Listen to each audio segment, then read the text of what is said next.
سورہ قاف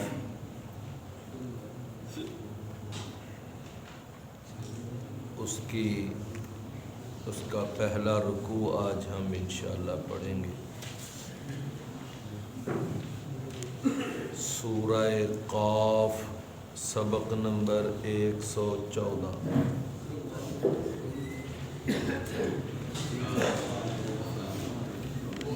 آ جاتی ہے۔ اعوذ باللہ السمیع العلیم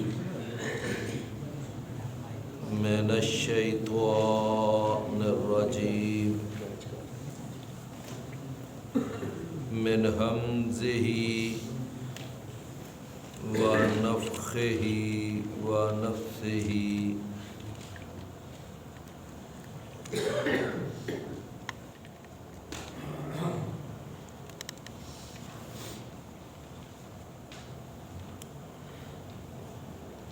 بسم اللہ الرحمن الرحیم۔ قاف والقرآن المجید بل عجبوا ان جاءهم منذر منهم فقال الكافرون هذا شيء عجيب۔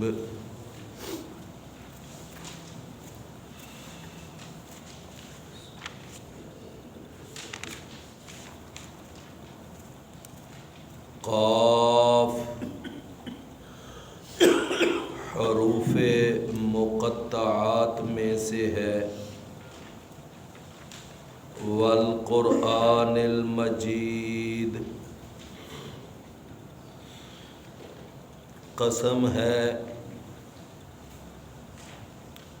بزرگی والے قرآن کی۔ بل عجبوا ان جاءهم منذر منهم، بلکہ انہوں نے تعجب کیا ہے اس بات پر کہ آیا ہے ان کے پاس ایک ڈرانے والا ان میں سے ہی۔ فقال الکافرون، تو کافروں نے کہا، ھذا شیء عجیب، کہ یہ بڑی عجیب چیز ہے۔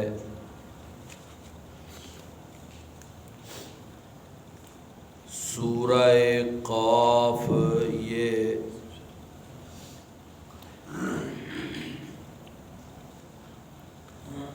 قرآن مجید کی بڑی اہم صورتوں میں سے ہے کہ جس صورت میں یعنی اس کائنات کی تخلیق کا جو آغاز ہوا اس کا بیان ہے، اور اس کے اندر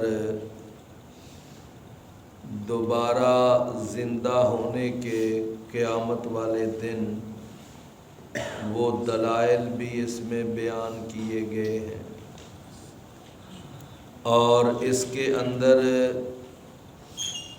قیامت کی کچھ علامتیں، نشانیاں، اور پھر اللہ تعالیٰ کی قدرتیں،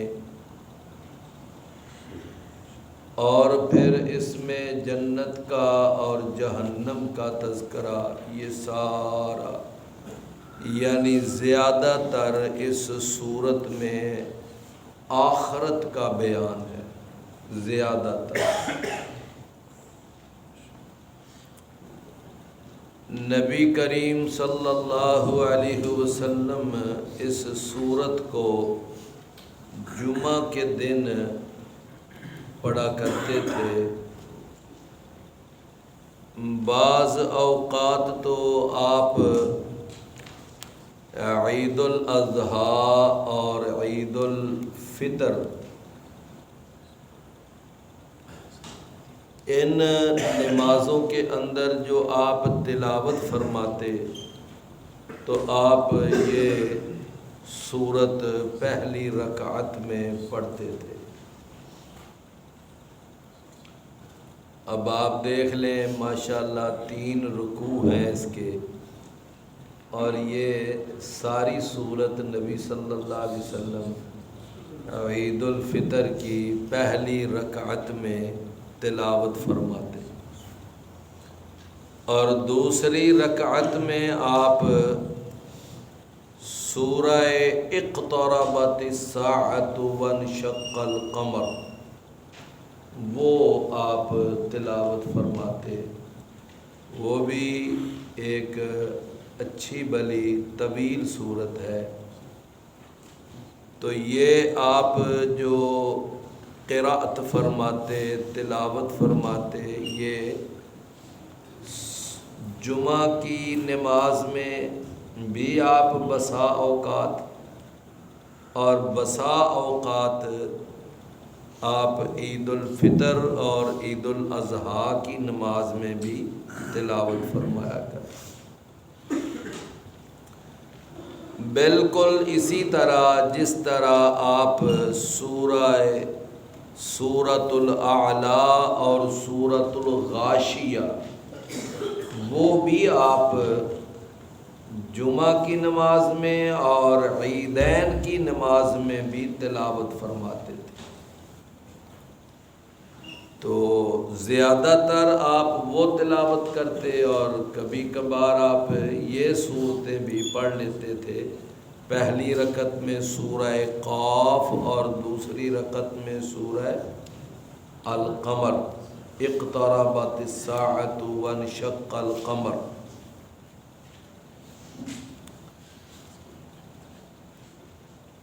اور سیدنا جابر بن سمرہ رضی اللہ عنہ وہ بیان کرتے ہیں کہ رسول اللہ صلی اللہ علیہ وسلم یہ سورت جو ہے فجر کی نماز میں بھی پڑھتے، فجر کی نماز میں آپ تلاوت فرماتے۔ اور ایک صحابیہ ہیں سیدہ ام ہشام بنت حارثہ رضی اللہ عنہا، وہ فرماتی ہیں کہ نبی صلی اللہ علیہ وسلم یہ سورت جمعہ کے دن منبر پر آپ دوران خطبہ بھی تلاوت فرماتے۔ جمعہ کے دن منبر پر دوران خطبہ بھی تلاوت فرماتے، بلکہ یہاں تک وہ بیان کرتی ہیں کہ میں نے آپ کی زبان سے یعنی اس کی تلاوت سن کر ہی میں نے یہ سورت یاد کر لی، یعنی اس کے لیے مجھے کوئی اسپیشل کوئی اہتمام نہیں کرنا پڑا، بس آپ پڑھا کرتے تھے اور میں سنا کرتی تھی، اور بس سن کر ہی مجھے سورت یاد ہو۔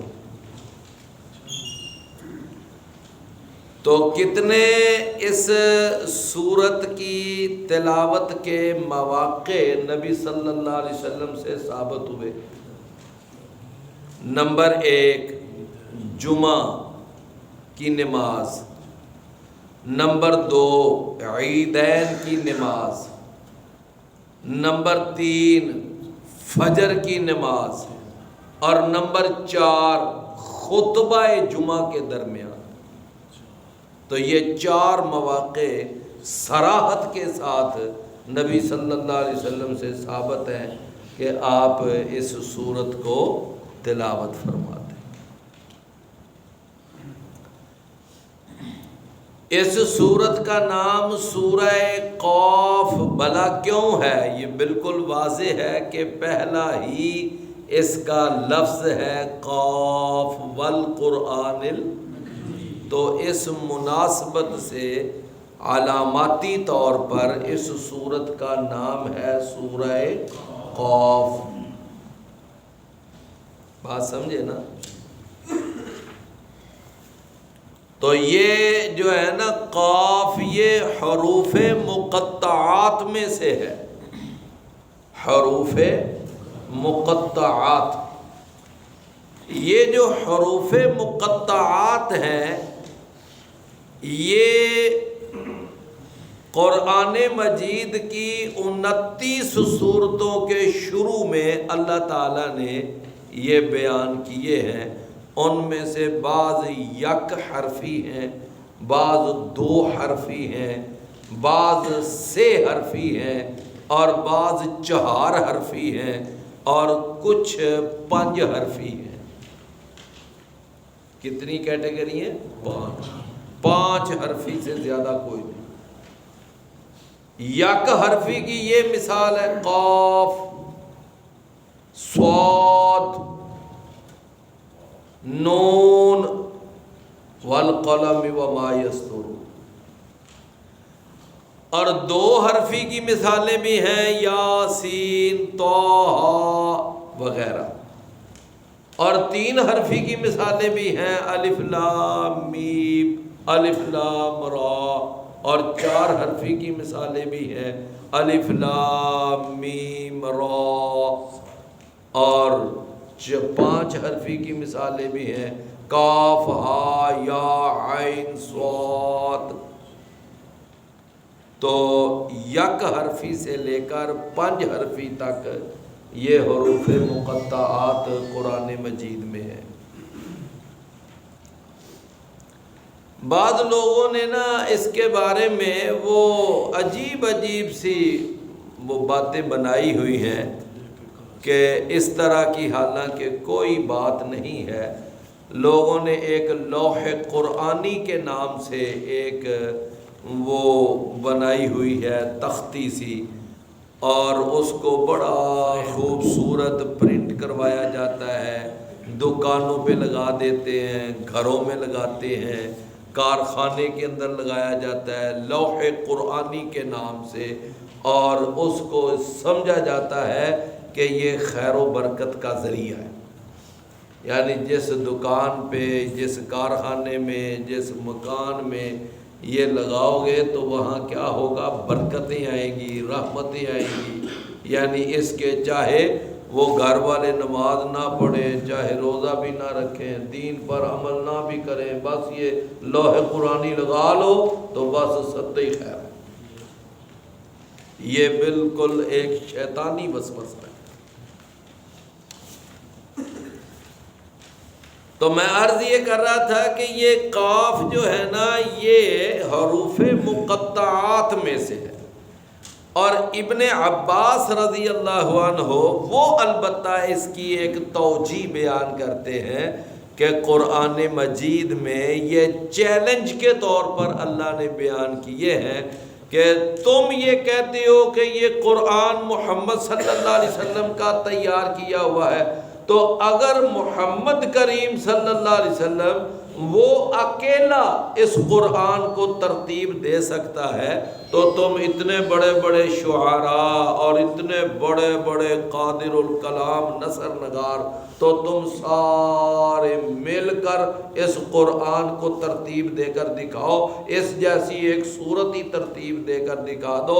آخر یہ قرآن بنا تو انہی حرفوں سے ہے نا، الف سے، لام سے، میم سے، قاف سے، آ سے، یا سے، یہی تو اس کا بیسک میٹیریل تو یہی ہے، تو تم بھی بنا کر دکھا دو۔ کیوں بھی بات سمجھ آئی نا؟ تو بہرحال یہ جو ہے، اچھا بعض لوگ جو ہے نا وہ یہاں پر ایک غلط بات تفسیروں میں بیان کرتے ہیں، کہتے ہیں قاف سے جو ہے نا اس سے وہ کوہ قاف مراد ہے۔ کیا مراد ہے؟ کوہ قاف، یعنی وہ کوہ قاف، یعنی کوہ کا معنی کیا ہوتا ہے؟ پہاڑ۔ کوہ قاف یعنی وہ ایک پہاڑی ہے جی، بہت بڑی پہاڑی ہے، اور اس کے بارے میں ایک بڑی عجیب و غریب سی داستان بنائی ہوئی ہے، اور آپ نے شاید کبھی پرانے وقتوں میں دیکھا ہو، آج کل تو خیر اتنا نہیں، کوہ کاف کی شہزادی، کوہ کاف کی پریاں، یہ بڑا اس طرح کے وہ ناول لکھے جاتے ہیں اور افسانے تیار ہوتے ہیں اور اس قسم کی کتابیں، وہ جناب بچوں کے لیے بہت اس طرح کی باتیں، تو یہ سارا ایک عجیب من گھڑت قسم کا نظام، نہ کوئی کوہ کاف ہے، نہ وہاں کی کوئی شہزادی ہے، اور نہ وہاں کی کوئی پریاں ہے، آپ سمجھے نا، یہ سب ایسے ہی من گھڑت قسم کا یہ نظام۔ اچھا اس کے بعد نا یعنی یہ بنی اسرائیلی روایتیں لوگوں نے ایسے کر کر کے نا جی یہ زمین ہے، اس کے نیچے ایک پہاڑ ہے پانی کا، اور اس کے نیچے ایک وہ پہاڑ ہے یعنی جس کو کوہ کاف کہتے ہیں، جس نے ساری زمین کو گھیر رکھا ہے، یہ مطلب ایسی کوئی بات نہیں ہے، تو یہ فضول بات ہے۔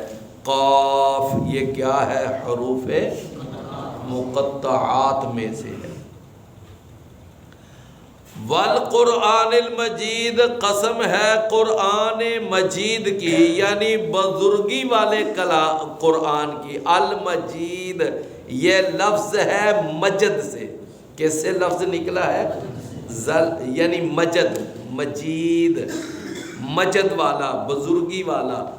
قسم ہے بزرگی والے قرآن کی، جو بڑے یعنی بڑا بزرگی والا ہے، بڑے مقام والا ہے، بڑی عزت والا ہے، بڑے شرف والا ہے۔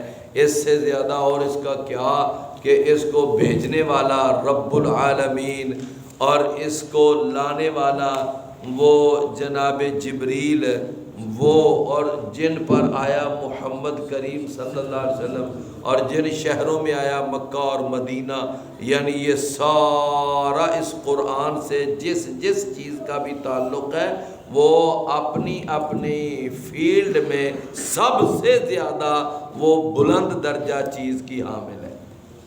لانے والا فرشتہ سب فرشتوں سے اعلیٰ، جس پر اترا وہ سارے نبیوں سے اعلیٰ، بھیجنے والا پوری کائنات کا خالق مالک رازق، تو پھر یہ قرآن بزرگی والا ہے کہ نہیں ہے؟ فرمایا بل عجبوا، بلکہ انہوں نے تعجب کیا ہے، ان جاءہم منذر منہم، کہ آیا ہے ان کے پاس ایک ڈرانے والا ان میں سے، یعنی کافروں کے لیے یہ بات بڑی تعجب والی بات ہے کہ دیکھو ہم میں سے ہی ایک نبی ایک رسول، ہم میں سے ہی۔ ان کا ذہن یہ تھا کہ ہمارا نبی اور رسول جو ہے کسی فرشتے کو ہونا چاہیے تھا، بھلا ہمارے میں سے ہی ایک نبی رسول اٹھ کر کہہ دے کہ میں نبی رسول ہوں، تو وہ کہتے تھے یہ بڑی عجیب بات ہے۔ قرآن مجید کہتا ہے کہ کافروں نے سب سے زیادہ تعجب 3 باتوں پہ کیا۔ کتنی باتوں پہ؟ 3 باتوں پہ۔ ایک انہیں اس بات پہ بڑا تعجب تھا کہ ایک اللہ اس پوری کائنات کا بنانے والا، چلانے والا، کنٹرول کرنے والا، پوری کائنات کی حاجتیں پوری کرنے والا، مشکلیں آسان کرنے والا، رزق دینے والا، اور ایک اللہ اس پوری کائنات کو اکیلے ہی چلا رہا ہے، یہ کیسے ہو سکتا ہے؟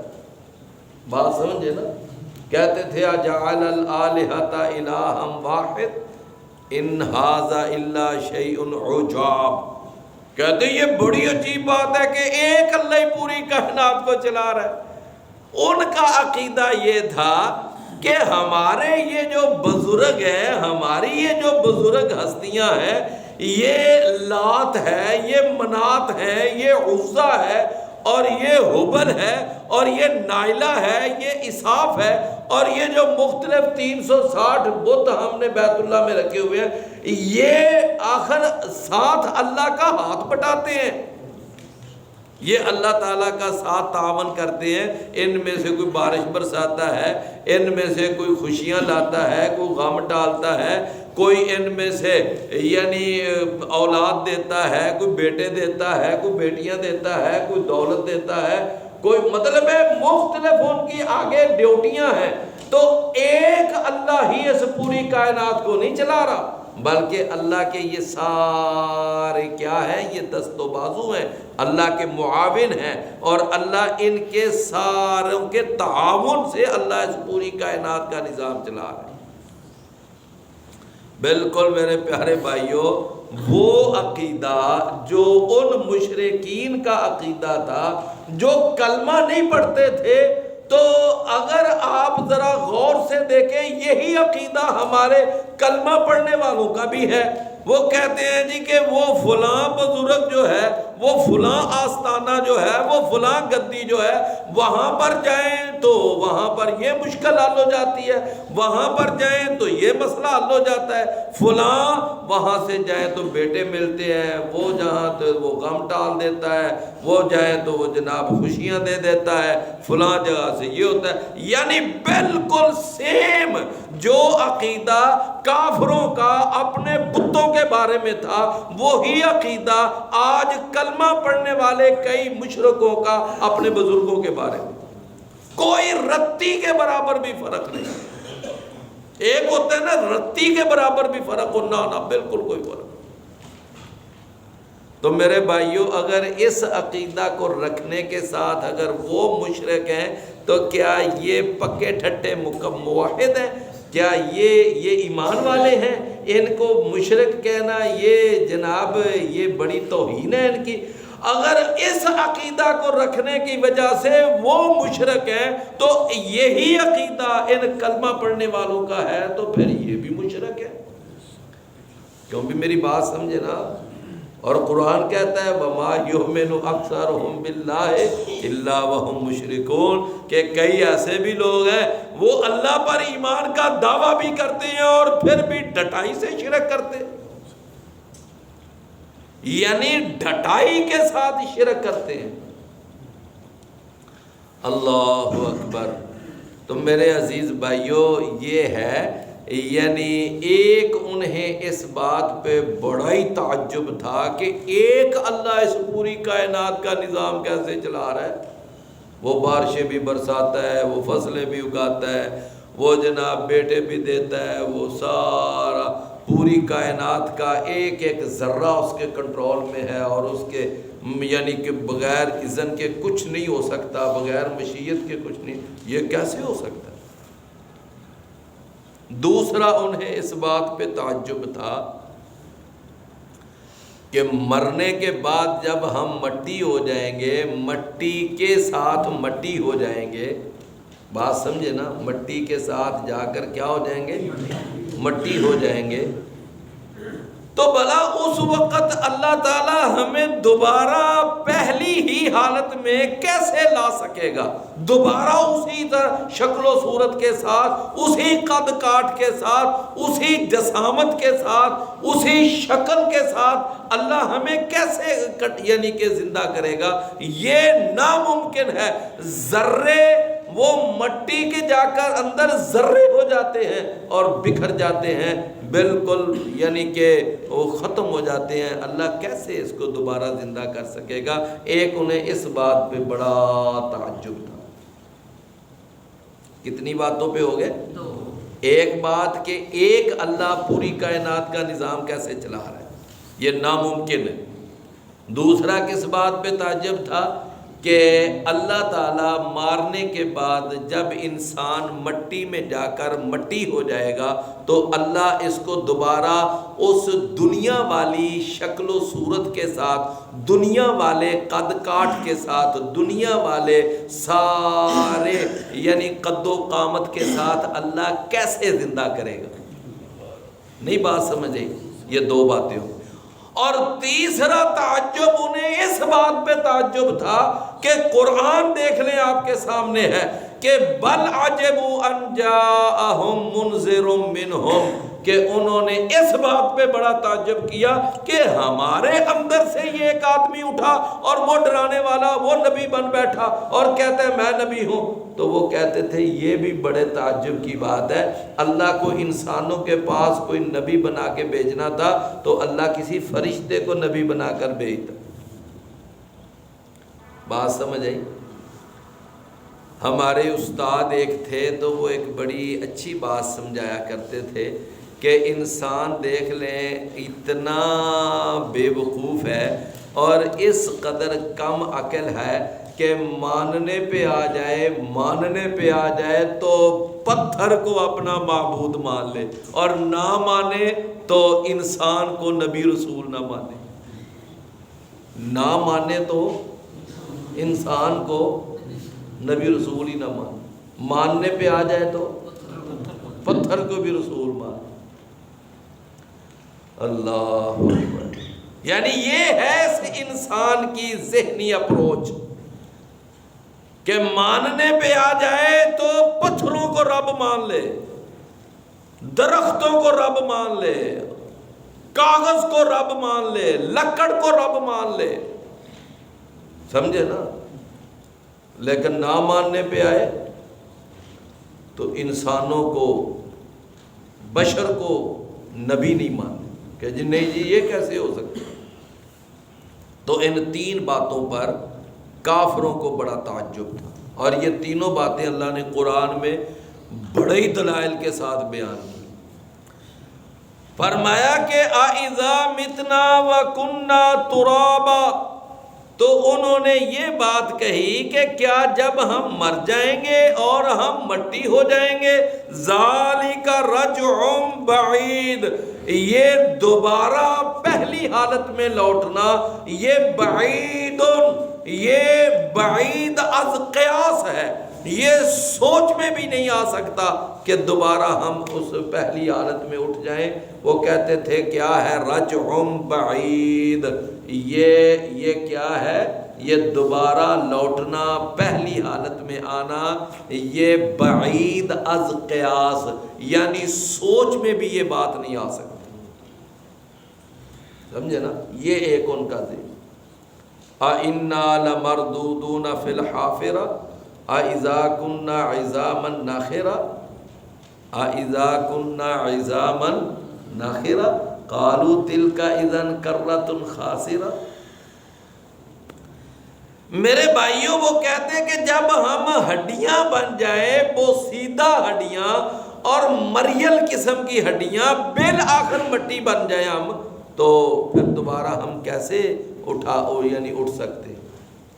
فرمایا قد علمنا، تحقیق ہم نے جان لیا ہے، ہمارے علم میں ہے، ما تنقص الارض منہم، ذرا توجہ سے اس کا ترجمہ سنا، کہ جو کمی کر رہی ہے یہ زمین ان میں سے، یعنی ان کے جسموں میں سے جو زمین کمی کرتی جا رہی ہے ہمارے علم میں ہے۔ کیا مطلب ہے اس کا؟ کہ جب تم میت کو قبر میں دفنا کے آ جاتے ہو اور پھر اس جسم میں سے جتنا حصہ مٹی کھاتی جاتی ہے اور وہ مٹی میں مٹی ہوتا جاتا ہے، وہ سارا ہمارے علم میں ہے۔ اب مٹی نے کتنا حصہ کھا لیا، اب کتنا کھا لیا، اب کتنا کھا لیا، اب کتنا کھا لیا، ہمارے علم میں ایسا۔ قد علمنا ما تنقص الارض منہم، ان کے جسم میں سے جتنا حصہ مٹی کھاتی جا رہی ہے وہ ہم جانتے ہیں۔ بالآخر ایک وقت آتا ہے کہ سارا جسم ہی مٹی کھا جاتی ہے۔ حدیث میں آتا ہے رسول اللہ صلی اللہ علیہ وسلم نے فرمایا، آپ نے فرمایا کہ یہ جو جسم ہوتا ہے نا اس کو مٹی کھا جاتی ہے، یہاں تک کہ کھاتے کھاتے سارا جسم ہی مٹی کھا جاتی ہے، صرف وہ جو ریڑھ کی ہڈی اور اس کے آخر میں ایک مہرہ ہوتا ہے جس کو عجب الذنب کہتے ہیں، اس کا نام کیا ہے؟ عجب الذنب۔ یہ اس کا نام ہے عجب الذنب، یہ نبی صلی اللہ علیہ وسلم نے خود نام بتایا، یعنی ان مہروں میں سے ایک مہرہ جو آخر میں ہوتا ہے اس مہرے کا نام کیا بتایا؟ عجب الذنب۔ ایک ہوتا ہے نا ذنب، ذنب کا معنی ہوتا ہے گناہ، اور ایک ہوتا ہے ذنب، نون کے اوپر زبر ہو تو اس کا معنی ہڈی۔ عجب الذنب یعنی اس مہرے کی وہ ایک ہڈی، وہ بس ایک رہ جاتی ہے، باقی سارا جسم مٹی کھا جاتی ہے۔ یہ عام قاعدہ اور کلیہ ہے، لیکن بسا اوقات ایسا ہوتا ہے کہ بعض اجساد کو مٹی نہیں بھی کھاتی، بعض اجساد کو مٹی نہیں بھی کھاتی۔ توجہ ہے نا؟ سیدنا عبداللہ بن عباس کے جو والد تھے نا، والد کیا نام تھا ان کا؟ عباس، یہ اللہ کے رسول کے کیا تھے؟ چچا۔ وہ ایک دفعہ یہ جو حجرہ ہے نا، حجرہ عائشہ، جس کے اندر یعنی وہ تینوں ماشاءاللہ امت کے عظیم افراد آرام فرما ہیں، ایک محمد کریم صلی اللہ علیہ وسلم، اور ایک سیدنا ابو بکر، اور ایک سیدنا عمر۔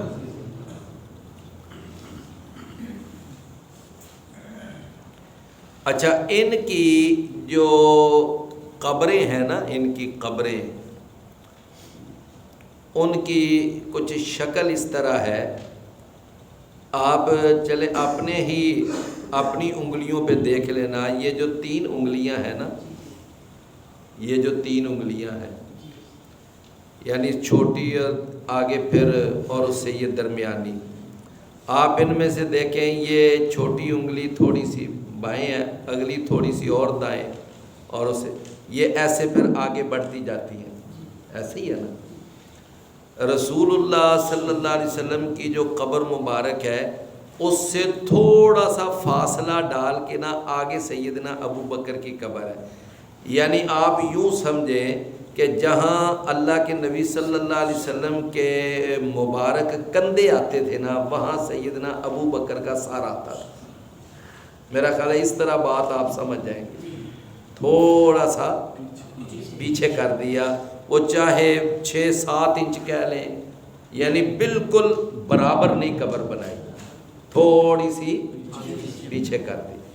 پھر جس وقت سیدنا عمر دنیا سے رخصت ہوئے تو ان کی جب قبر بنی تو وہ بھی یعنی سیدنا ابو بکر کے لیول پہ بالکل برابر نہیں، بلکہ اس کو بھی سیدنا ابو بکر سے تھوڑا سا اور پیچھے کر دیا گیا، یعنی ایسے سمجھے کہ جہاں سیدنا ابو بکر کے کندھے تھے وہاں سیدنا عمر کا سر آ رہا تھا۔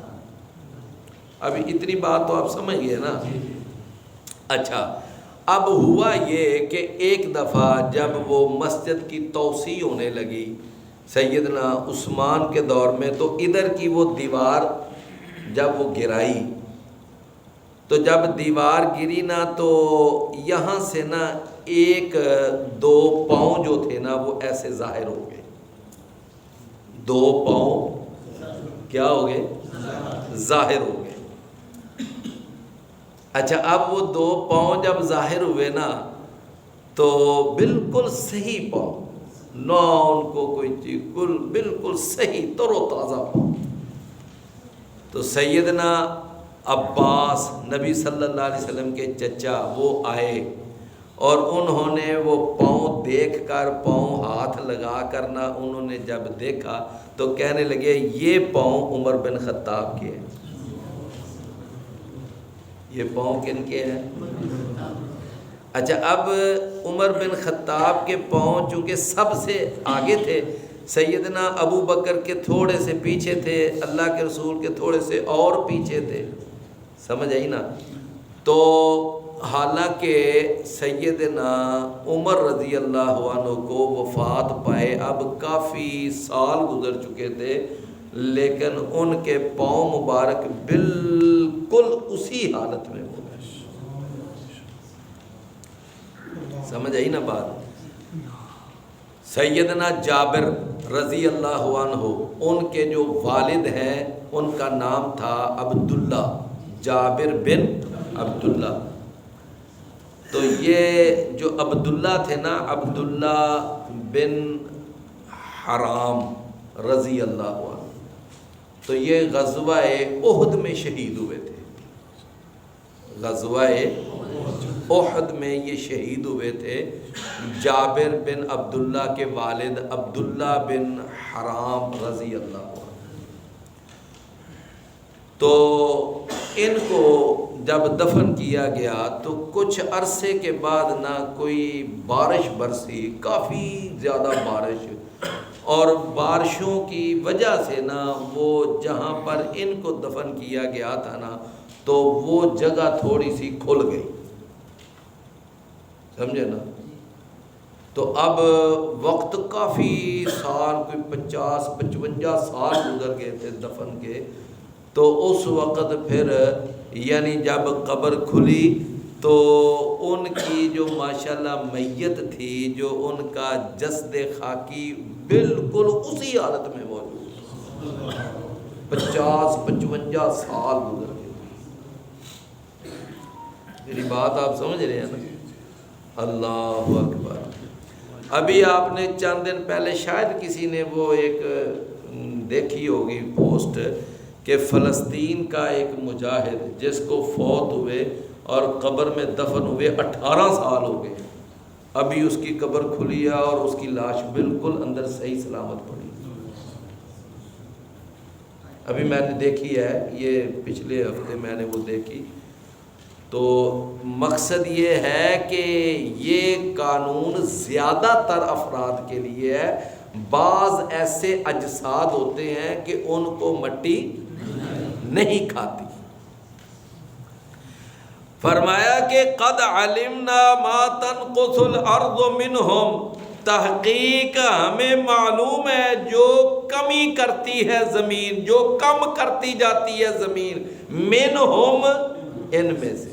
فرمایا وعندنا کتاب حفیظ، اور ہمارے پاس ایک کتاب ہے حفیظ، یعنی محفوظ.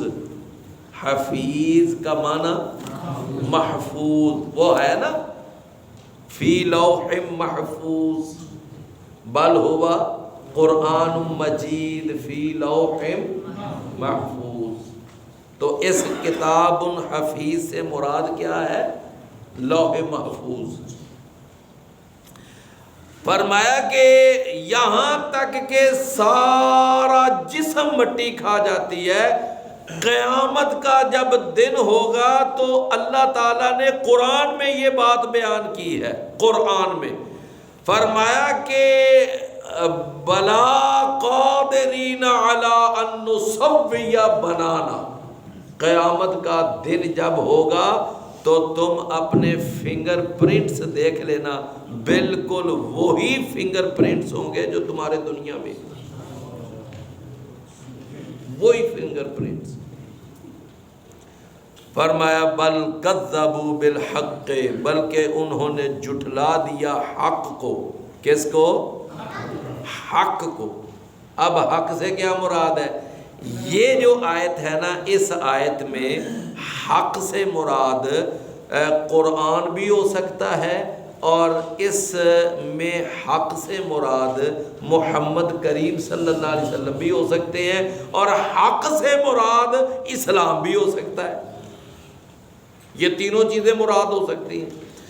فرمایا بلکہ انہوں نے جھٹلایا حق کو، لما جاءہم، جب وہ حق ان کے پاس آیا، جب وہ حق ان کے پاس آیا.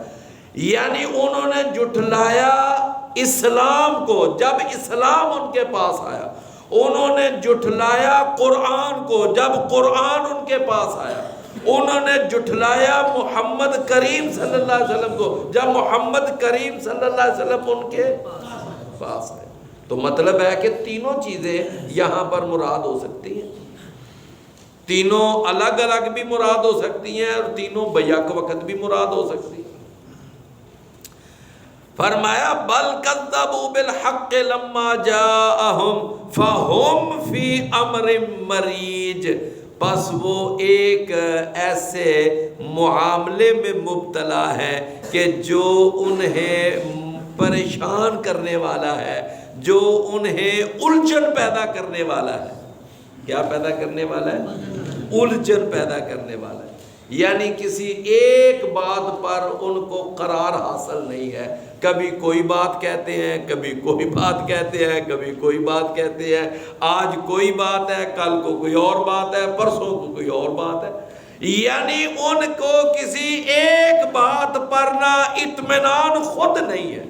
چنانچہ نبی کریم صلی اللہ علیہ وسلم کے بارے میں دیکھ لیں کہ رسول اللہ صلی اللہ علیہ وسلم کے بارے میں کبھی وہ یہ کہتے تھے کہ یہ شاعر ہے، یہ شعر و شاعری کرنے والا ہے، کبھی یہ کہتے تھے نعوذ باللہ یہ کاہن ہے، یعنی غیب کی خبریں دینے والا ہے، ٹیوے لگا کر ہمیں باتیں بتاتا ہے، اور کبھی یہ کہتے تھے کہ یہ ساحر ہے یعنی جادوگر ہے، اور کبھی یہ کہتے تھے نعوذ باللہ کہ یہ مجنون ہے، پاگل ہے، اور کبھی یہ کہتے تھے کہ یہ مذمم ہے، مذمت کیا ہوا ہے، یعنی کبھی کوئی بات، کبھی کوئی بات، کبھی کوئی بات۔ تو اللہ نے فرمایا یہ تو خود کسی ایک بات پہ انہیں اطمینان نہیں ہے، کبھی کوئی بات کہتے ہیں، کبھی کوئی بات کہتے ہیں، فی امر مریج، بلکہ یہ الجھن میں خود پڑے ہوئے۔ قرآن کے بارے میں بھی کبھی کہتے تھے کہ یہ اساطیر الاولین ہے، کبھی یہ کہتے تھے کہ یہ سحر یؤثر ہے، ایک ایسا جادو ہے جو نقل ہوتا ہوا چلا آ رہا ہے، اور کبھی یہ کہتے تھے کہ یہ محمد صلی اللہ علیہ وسلم کا گھڑا ہوا ہے، اور کبھی یہ کہتے تھے کہ ایک عجمی آ کر اس کو یہ قرآن سکھا کر چلا جاتا ہے۔ مطلب ہے اس طرح کی باتیں، وہ قرآن کے بارے میں بھی کوئی ایک بات نہیں، تو نہ ان کا ایک موقف نبی کریم صلی اللہ علیہ وسلم کے بارے میں ٹھہرتا تھا، نہ ان کا ایک موقف قرآن کے بارے میں ٹھہرتا تھا۔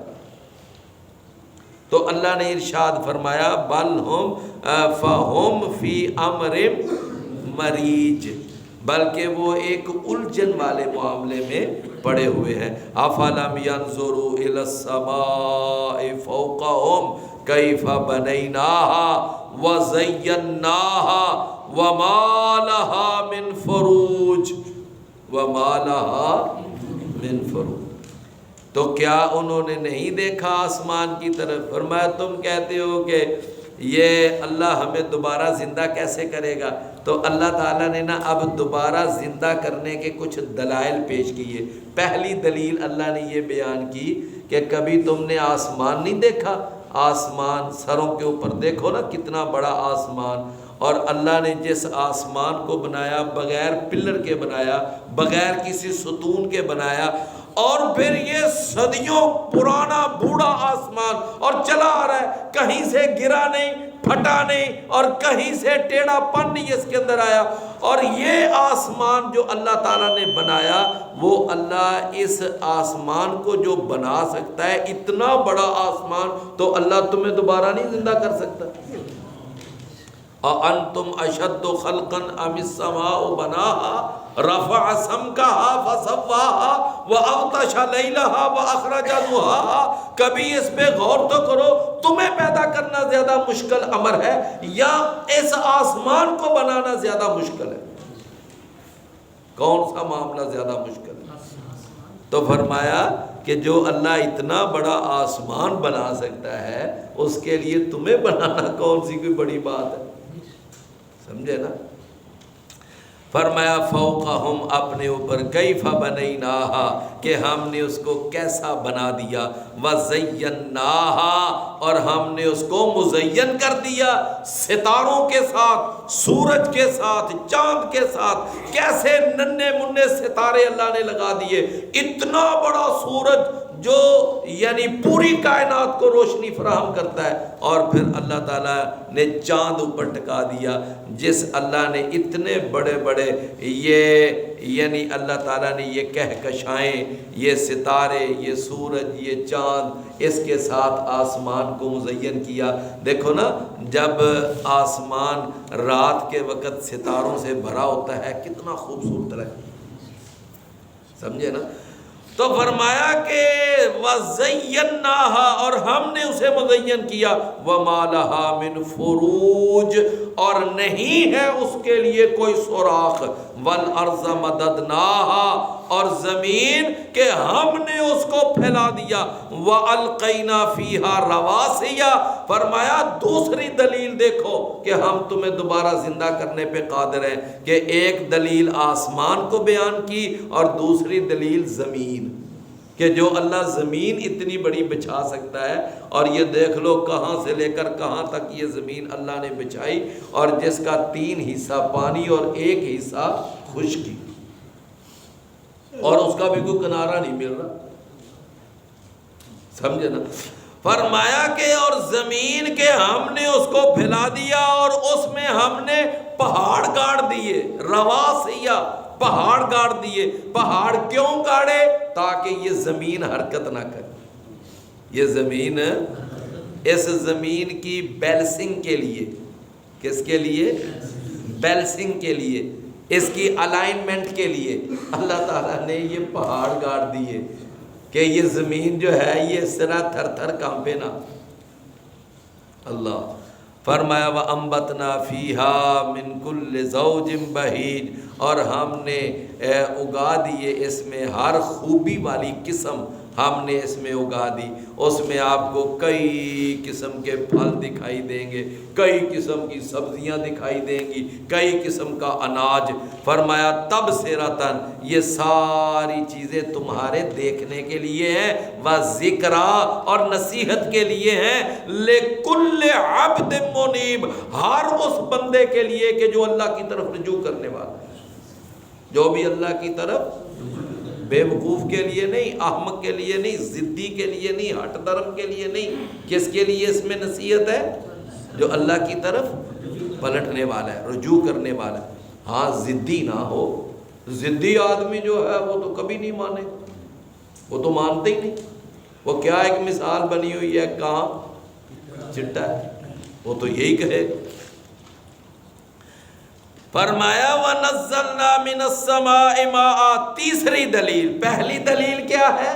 آسمانوں کا بنانا، دوسری دلیل زمین کا پھیلا دینا، اور تیسری دلیل فرمایا وَنَزَّلْنَا مِنَ السَّمَاءِ مَاءً، اور ہم نے اتارا آسمان سے پانی، مبارکن، مبارکن بابرکت، یہ آسمان سے اترنے والا بارش کا پانی اللہ نے اس کو خود بابرکت کہا کہ یہ پانی کیا ہے؟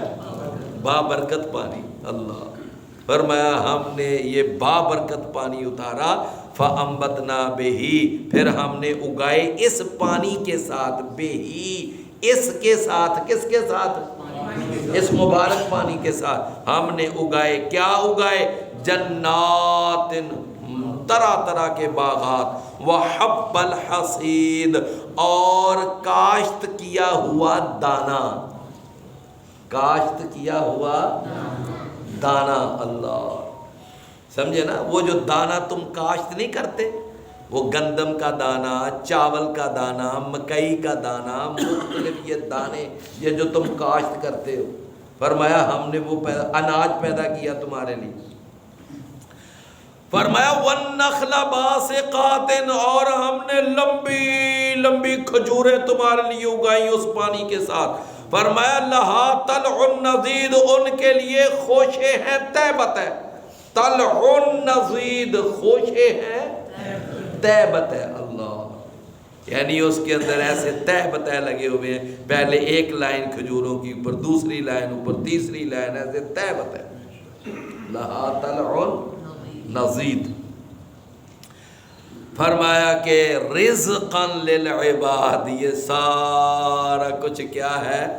بندوں کے لیے رزق ہے، جی یہ سارا کچھ کیا ہے بندوں کے لیے؟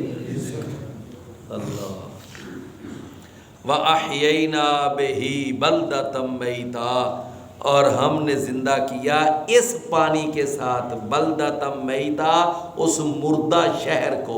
یہاں مردہ شہر سے مراد زمین، اللہ نے ساری زمین کہ جو بنجر ہو چکی ہو قحط سالی کی وجہ سے، جب بارشیں نہ ہوں اور ہر طرف قحط نظر آئے اور ہر طرف یعنی کہ درخت سوکھے ہوئے، پتے اترے ہوئے اور ساری گھاس سوکھ چکی ہے، جب یہ زمین کا منظر ہو تو اس زمین کے منظر کو اللہ نے کیا کہا؟